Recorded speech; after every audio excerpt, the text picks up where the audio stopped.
Kada se od drveta ne vidi šuma.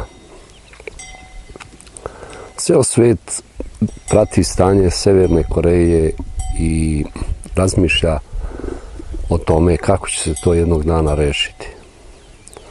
Sjedinjene Američke Države kao vodeća nuklearna, tehnološka i ekonomska sila propovedaju da Severna Koreja ugrožava mir i bezbednost i da će uskoro postati, ako nije već postala, nuklearna sila koju treba staviti pod kontrolu zbog čovečanstva i zbog opštih civilizacijskih normi koje ostale zemlje po mišljenju Sjedinjenih Američkih Država manje više poštuju.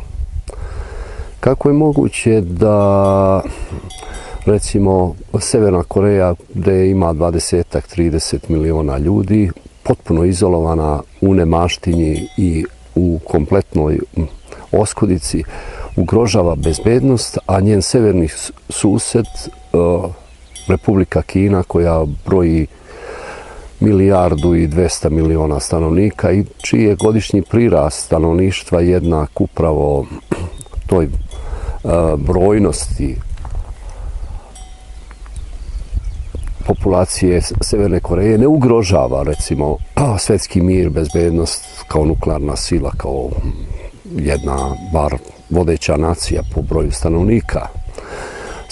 I još nešto, znači, Sjedinjene Američke Države su toliko investirale u Republiku Kinu i prenele toliko tehnologija da tih tehnologija nisu prenele u celom čovečanstvu koliko su u severnog suseda, te izolovane, napaćene Severne Koreje.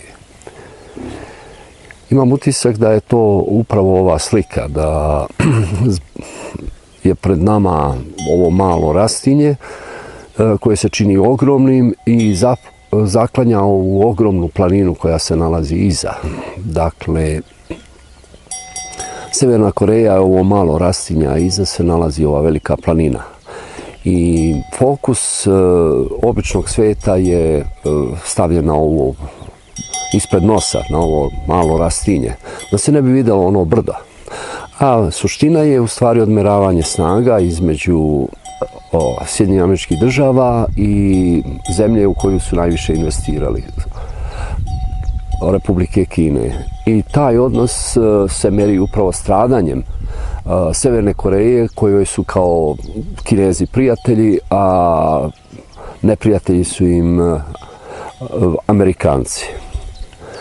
Ako bi sada vredno počeli da radimo i da razmišljamo, tu sliku bi mogli preneti i na male Srbe, znači ne male po uzrastu, oni su visoki pojedinačno, ali po brojnosti i po ekonomskoj prestižnosti i po tehnološkoj prestižnosti, po svakom parametru.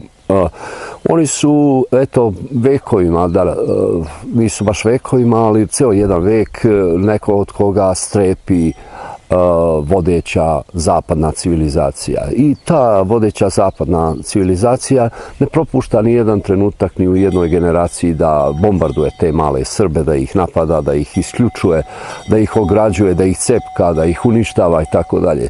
Sve zbog toga da bi sprečila da oni ne zadaju smrtonosan udarac civilizaciji. I tamo negde, nije baš u susedstvu, nalazi se jedna velika sila koja brani Srbe, ali nekako uvek ih odbrani kada oni već užasno postradaju i kada se osnovni resursi vitalnosti naroda istroše. Dakle, moramo naučiti da gledamo kroz te matrice i da vidimo malo dalje od ovih prvih stabala, malih zakržljalih stabala koja nas sprečavaju da izavidimo to brdo. I kada bi vidjeli brdo, onda bismo sve drugačije gledali. Gledali bismo i na fašizam, i na antifašizam, i na komunizam, i na kapitalizam, i na svaku ideologiju koju je ljudski mozak izmislio malo drugačije. Tada bismo više cenili sebe, tada bismo više voleli sebe i ne bi brat kidisao na brata, niti na oca, niti bi mnogo polagao nade u nekoga sa strane da će rešiti slučaj koji mu je nametnut. Eto, to je moja današnja poruka. Znači, da pogledamo šta se iza brda valja. Hvala vam.